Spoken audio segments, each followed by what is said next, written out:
Prosegue lo sguardo avanti, l'iniziativa che abbiamo lanciato con Ad Editore per continuare a dialogare con i nostri autori e con il nostro pubblico di lettori. Oggi abbiamo deciso di interpellare Elizabeth Pisani, di cui abbiamo pubblicato Indonesia, eccetera, Viaggio, nella nazione, improbabile, un libro che raccoglie la sua esperienza di 30 anni nell'arcipelago indonesiano. Elizabeth è una figura poliedrica, ha vissuto molte vite nella sua vita, in successione ha avuto molti profili professionali diversi ed è un'epidemiologa, quindi un'esperta di virus, di sanità.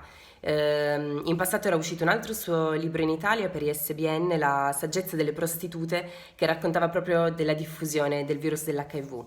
Siccome ha questo sguardo molto ampio, quindi conosce bene il contesto asiatico, in particolare quello indonesiano, ma anche quello britannico, lei infatti è residente a Londra, e anche quello statunitense, oggi infatti la raggiungiamo negli Stati Uniti, le abbiamo chiesto di condividere con noi la sua prospettiva su quello che sta accadendo nel mondo, quello che stiamo vivendo tutti.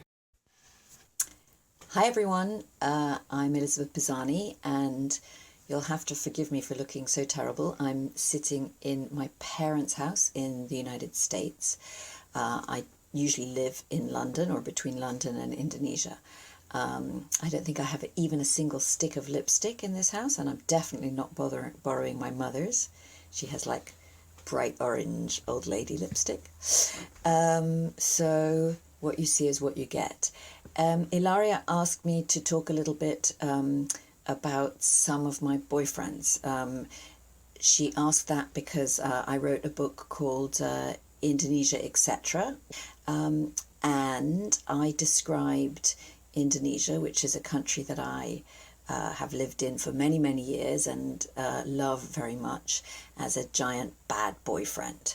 The kind of bad boyfriend that makes you, oh, he's beautiful and rich and charming, but tells endless low-grade lies and forgets important anniversaries and generally cheats on the side when he can get away with it, and you know, it all ends in tears, but you somehow keep coming back for more anyway.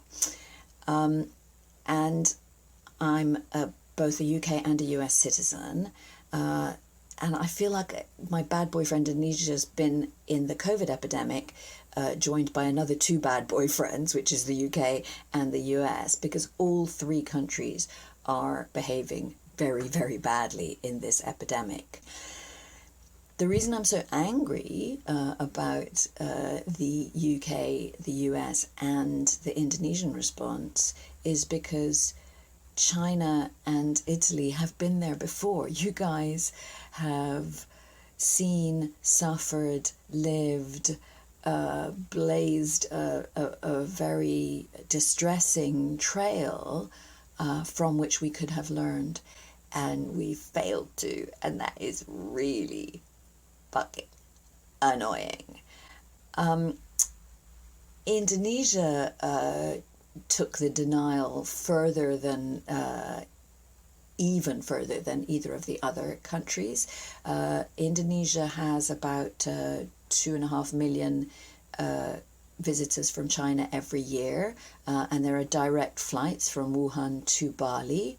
And the flood of of Chinese tourists to Indonesia was certainly, it was in full flood, ramping up to Chinese New Year. It's a big holiday period.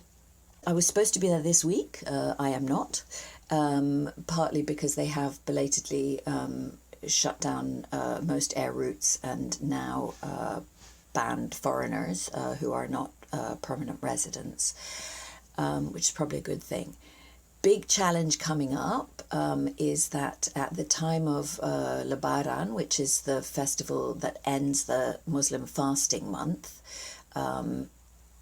hundreds of, or tens of millions of Indonesians, the population is 280 million, tens of millions of people go back to their hometowns from the cities where they now work. That's called mudik. And mudik season is coming up, and the government is discouraging mudik, but hasn't yet forbidden it. There's been very little testing, but at the moment, to our knowledge, COVID is still concentrated in major cities. But of course, in Indonesia, like we're seeing in India, if people drain out of those cities back to their villages, not unlike happened right before the lockdown in the north of Italy, you then get more spread around the rest of the country. So I thank Italy very much for the leadership that it has shown, and I sympathize very greatly with the suffering, and I'm very, very, very frustrated that my three bad boyfriends, Indonesia, the UK, and the US, where I work, where I live, and where my family live, my parents live, have all failed to take the gift of generous sharing of knowledge and experience that Italy has provided. I want to slap them all upside the head. When this is over, I will definitely get out of my parents' house and go back to London. One of the interesting things for me is that I now work on the quality of medicines. So I look at the political and the economic factors which drive markets for fake medicines and for substandard medicines. I've been doing that for 4 or 5 years. It's a real three monkeys problem. It's like, hear no evil, see no evil, speak no evil. No one wants to talk about it. And suddenly now, because those bad medicines, which are usually largely confined to Asian, Sub-Saharan African, South American markets, are now, because of COVID, finding their way into European and North American markets. And the very driving forces that we've been talking about for all of this time, which is a mismatch between a globalized supply chain and national regulation of medicines, which is the mismatch between a largely socialized demand side and a totally capitalist profit-seeking supply side. Those things are suddenly put in front of everyone's face in capital letters by COVID. So I'm extremely busy now, and I'm sorry it's taken me so long to send this, Ilaria, but I expect that when this is over, there will be no rest for me. I hope everyone else takes time to enjoy and make up for all the fun that you've been missing for these difficult periods. Thank you. Ciao.